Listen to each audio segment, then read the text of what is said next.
Hey everyone, this is Disc Junkie, and today I'm back in the DVD room for a DVD room update, I guess. And I know it's been a while since I've been in here, or well, basically last time I was in here I had the chickenpox, and if you've been following my videos you've probably noticed the chickenpox vlog, sort of diary thing. But, well, as you can see, I'm basically back to normal now, just a bit of a FYI. I have two small spots in the forehead here.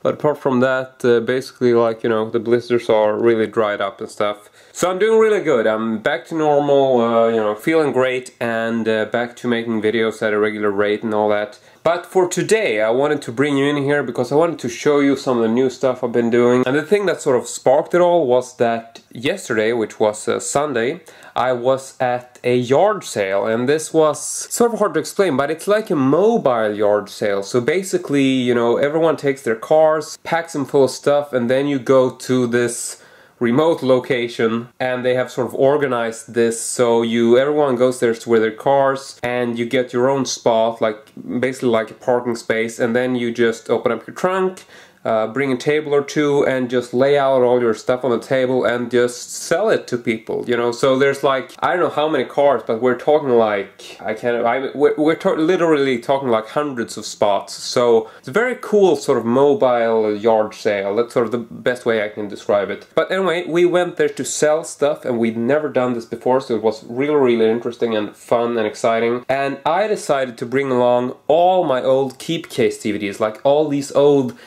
rentals. Well, basically I never really had that many keep cases to begin with. I mean, I know a lot of people have like these huge DVD collections, and then when you sort of dissect it all, you realize that, you know, they don't have a bunch of expensive editions, they just have like all these old keep cases which are worth like nothing. And, you know, I was never one to have this, you know, really extensive keep case collection. I basically had like maybe 150 keep cases altogether, and so I decided to bring them all and just sell them out for ridiculous prices. I think I charged at average between 1 and 2 euro for each keep case. I mean, that's really not a lot. I mean, I know I paid more for them when I bought them, but by today's standards, you know, even charging like 3 euros, it's too much. You can buy them cheaper in stores because they're very old editions as well. Because I haven't bought keep cases for years. I mean, I only buy like limited edition box sets, things with a slipcase, digipacks. You know, I don't buy keep cases anymore, and I haven't done for a long time, so my stuff wasn't worth much. But like I said, I had roughly, you know, 150. I think I brought like at least 100 keep cases and sold them for like 1 euro each, and so I came back with roughly 100 euro in cash. For, you know, and that's just selling stuff that I didn't really need, didn't really have any sort of sentimental attachment to. But what this does is that it frees some space in the DVD room, and I'm just gonna pan the camera to show you right here. Because as you probably remember, I used to have all my keep case editions over here on this part of the room, and they basically filled these two shelves here, which is this one and this one. So, you know, now you can just take a look down here. These are, now this is all the keep cases I decided to keep for one reason or another, and you know, either it's like movies that I watch a lot, or it's like the best version you can get for that particular film. So, you know, that's sort of like the only reason I decided to hold on to certain of them. And I'm not gonna go through this, you know, but if somebody wants me to talk about all these keep case editions, I can do that in a separate video, but I'm not gonna do it now, so yeah. And I put all my Blu-ray keep cases right next to them, and I did sell a couple of Blu-rays yesterday as well. Charged a little more for those, but, you know, not a lot. Then I've sort of moved things down a bit, so most of these editions were probably like up on this shelf, I believe, so I sort of moved them down, and it's basically all these editions which have like plastic cases or plastic slip cases, you know, ranging from like Iron Man to get Independence Day, like a plastic sleeve. I really enjoy these plastic slip cases, so I decided to sort of categorize the collection based on case type, if you will. Then there's some other box sets here, which, you know, are sort of, you know, like thicker, big box sets, which I didn't really want to sort into the whole standard digipack sleeve, slipcase, place, whatever. And then we get to this shelf, which is the only sort of there's no sorting here. You're like looking at it and wondering like, what do these movies have in common? They have absolutely nothing in common, but the boxes themselves are a little bit too high to fit into the sort of standard height. So this shelf in particular, I decided to have that as sort of slightly higher height to be able to keep the boxes which are just too high. I decided to keep these there. But anyway, then we got the Terminator shelf, which looks a bit different. I decided to pick up the limited edition Blu-ray Moto Terminator, or whatever it's called. Limited edition box there. And then we got the Minority Report shelf. Nothing new here, but still, you know, it's a classic shelf. And you know, it's one of those shelves which I feel I can't really... It's sort of perfected. I've been trying to reorganize it, but I have a hard time doing so. So I'm just keeping it as it is. But then up here, I have decided to actually sort of reinvent my Matrix, setup here. And I used to have the big Nebuchadnezzar ship here, but I actually moved that up on top. And then here is, of course, the Matrix press kit tin, which you saw. Probably I've reviewed it separately, so you probably know about it. And then we got like the Matrix Blu-ray box and the Matrix Steelbook there. So I think I might get some more cool editions of the Matrix, just put them on that shelf, I don't know. And then over here we got like all the Alien stuff, the Predator head up in the corner there, and a bunch of these sort of Alien boxes ranging from, you know, various formats. And then we get to the Christopher Nolan section. Big fan of Christopher Nolan, you know, love all the movies. Here we got some Dark Knight stuff, got some replica knives and things like that. Nothing really new in terms of the setup, you know, this has sort of been like this for a while, but still, you know, it's nice to give you a bit of an update. And then we got the Inception stuff here. So as you can tell, I don't think it's a big difference to what you've seen before, maybe some small tweaks here and there. And then we get to sort of a simpler Christopher Nolan shelf where I've sort of, you know, I've just stacked up various editions that I got of various movies. And then finally, just a small bit of a display. We got the Memento Blu-ray Steelbook from Canada, and this sort of cool fake promotional Polaroid. It's made to look like a Polaroid. It's not a real Polaroid photo, but you know, it's still pretty cool, and you know, I really like it. But then, you know, I used to have a bunch of box sets here, but I've thrown stuff around, and so now it feels much more organized, and I've basically been able to free these two shelves here. Not really sure what to put in there yet, but might be make some kind of, you know, display stuff. I don't know. If you want to comment or have ideas, you know, feel free to do so. But yeah, this is what this side of the room looks like right now. Nice bit of sort of organizing going, and down here I still have like all my TV series, you know, Seinfeld, Futurama, and here I've also sort of thrown in sort of an odd thing. These are just my various editions of the movie Wolf Creek. You know, I just love the movie, and I think I might do some kind of themed Wolf Creek shelf in the future, so I just sort of kept all those together for now. And then here we got my Nintendo games, old NES 8-bit games. And then here's kind of an odd thing, because here I decided to sort of throw in all my sort of, you know, all these t-shirts that you get from various movie box sets, which, you know, there's no real box to put the actual t-shirts in, so I just decided to keep those stacked away there. And yeah. Not really sure what else to say, and basically I think this is it for this part of the room. As you can tell here, I got like, you know, some small sort of odd like CD style boxes, and over here are also some boxes which are kind of big, but I don't know what to do with them. They're sort of, you know, always in the way. I'm not really sure how to display those, so I just decided to, you know, just put them there for now. I'm thinking I'm gonna put in an extra shelf here, because there is actually a shelf missing. As you can tell, you know, it's supposed to be the same height as these shelves here. So this will become, you know, two smaller shelves, and I'm thinking they might be like small display shelves for maybe like one movie like Wolf Creek, or possibly a Big Lebowski, because I've been thinking I want to do like a Big Lebowski shelf section somewhere. And then up here we got the Sean Wook Park shelf with, you know, director of Old Boy and a number of other films, so I've sort of decided to just, you know, just a small sort of director's shelf. And right above it we got my Tarantino shelf. You know, I don't know, you can't really not be a fan of Tarantino. You know, I don't think everything he's done is like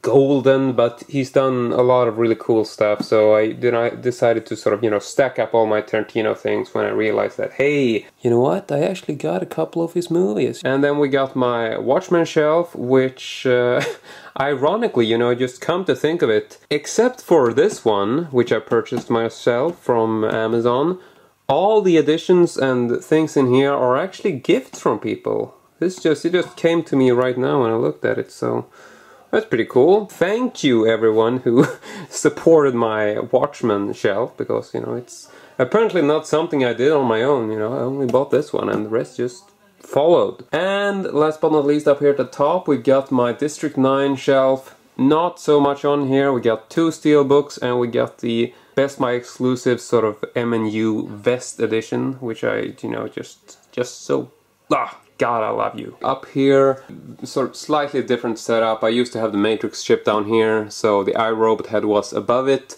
And so now I sort of shifted and moved the iRobot head over to the end here. And then we got King Kong box set, we got Planet of the Apes head, and then we got a King Kong edition there. So I'm trying to keep things somewhat sorted, but still not sorted. It's sort of, I don't know, it's like an art form, isn't it? You know, it's, if you're a collector and you display stuff in this way, or you want to display stuff in this way, or, you know, when you have a DVD collection, there's this thing you do where you just reorganize your collection, and if you don't do it, then you don't really get it, and if you don't get it, then, you know, it's sort of hard to explain. But, you know, if you're a person who organizes your collection and reorganizes it to sort of, you know, fit your certain sort of I don't know, feeling in that particular part of your life or whatever, you'll know what I'm talking about, and that will be pretty good, because, you know, I don't really know what I'm talking about anymore. But anyway, then we got the other side of the room, which is this side. I still have like all my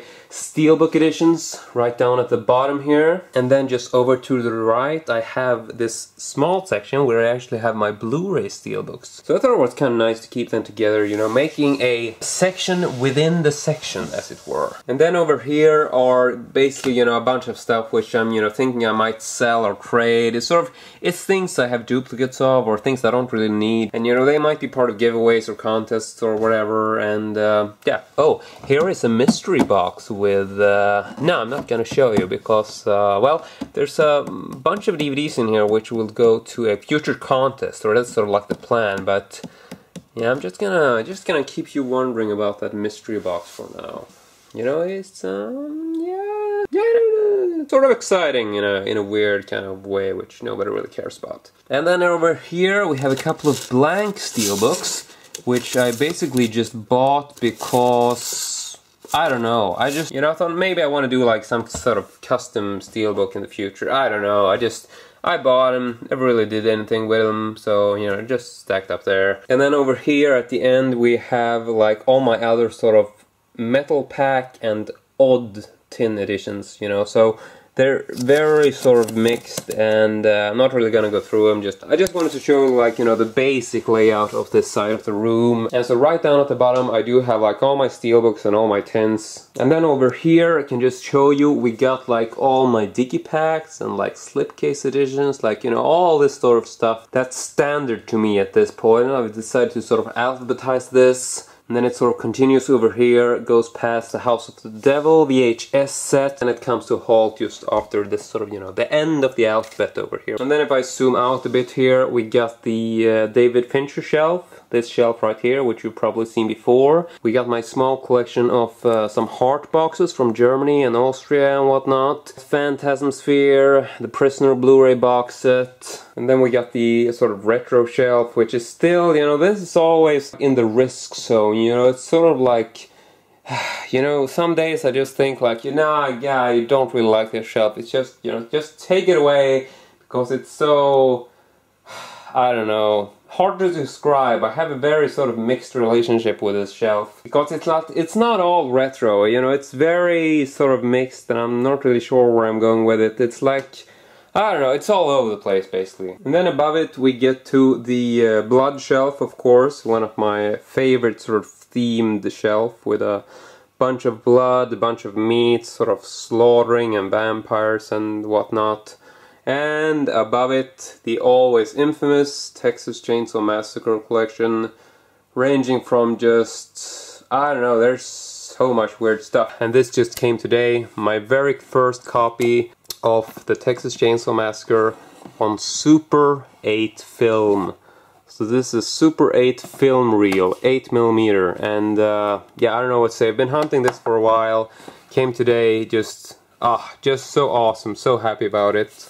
And truth be told, I actually have a second variation of that. I have a second Super 8 copy coming in from the UK. It's a different release from different companies, so it has different cover art and all that. But I'm just super excited about this, and you know, I always love my Texas Chainsaw Massacre stuff. You know, it's just, you know, it's a passion, and not really sure what to say about it, because, you know, I can't stop collecting it. It's just... it's like, it's part of who I am, basically. That's basically what's going on. Then here we have like the sort of Texas Chainsaw Massacre remake shelf, and I also got a couple of new old style VHS tapes for the second and third movie. I sort of bought them together, so I mean, it's just a bundle, and I just thought it would be sort of fun to have. Because they're old and they're odd, so yeah. Then we got my sort of snow globe place. We got like Fargo, the 2 Fargo VHS box sets, Halloween box in the middle. Then we got some Indiana Jones box sets and some other stuff. We got my Office Space shelf and my Danny Boyle shelf, which, you know, it sort of gets overlooked because it's all the way down here towards the floor and people don't really see it enough, I guess. But, you know, it's like the only place I got for it, so... yeah, you know, it is what it is, and by that, you know, that's sort of like the end of the shelf. And then it's time to take a look at the last part of these shelves over here, which is at first the David Lynch shelf, which has a bunch of David Lynch movies on it. Yeah, I mean, you know, it's a David Lynch shelf. I can't really explain it any better, you know, that's just what it is, you know, figure it out. I don't know what to say. And then we have my Natural Born Killers shelf, which, you know, it's, I don't know, it's a bit, you know, it's got some space here, and I got some stuff coming in for that, so it's all happening, it's all planned, and, you know, I got some ideas going for that as well. Then we got the Dexter shelf, which, well, I don't know, it's sort of perfect. It's feels very complete, and I haven't really done anything new with it. And then at the top here, we got the Usual Suspects shelf, also nothing really new going on there. And then right at the top here, we got the 300 sort of helmet, which is, it's part of a box set from, I bought mine from Spain, but it's also out in Germany, I think. And it's like sort of like a stunt helmet. It's not tin or anything, it's just sort of a bulky rubber thing. Not very, you know, high quality, but, you know, it's still, I gotta put it somewhere, so it's right up there. And then we got the Saw box set, which everybody asked about, which I've already reviewed. My Party Time vinyl tin, and right behind it there we got the big sort of James Bond collection briefcase thing. And that's it. That's the entire DVD room, and I can't really, you know, I don't think anything else is going on in here, to be honest. I think that's pretty much it. The whole Laserdisc shelf project is, you know, yeah, it is what it is, and I haven't really bought any new Laserdiscs, and yeah. I can sort of mention this real quick. As you can notice here, I got these white wooden sort of fences or gates, or what you want to call them. So these are basically, you know, they're for kids basically, but you know, they're very practical, and you know, it helps to sort of keep the dogs out, because I don't want to have the dogs inside here, you know, doing bad stuff to my collection. And it's also very good because you can still sort of close the door, you know, just like that, to sort of be alone. And also, you know, we put this up, it worked very, very well, because I'm just gonna open this up. As you can tell, it's sort of perfectly aligned with the door, and you can also sort of tilt them upwards like this. So then you get like sort of that thing going, in case you don't want to have it in the way. You can just walk by it like this and be like, hey, you know, I'm the king of the fucking world. I don't know who that is. Maybe like if Leonardo DiCaprio is like walking into his DVD room. Not that I think he has one, but you know, anyway, it doesn't really matter. Yeah, I just want to say that, and I'm really happy with these wooden gates that I got. That's it for the DVD room update today. Really hope you enjoyed it, and if you have any questions, thoughts, comments, or things you want to know that you just can't keep inside, please write a letter to your congressman or leave a comment in the comments thingy below. Thank you very much for watching, and hope to see you all next time.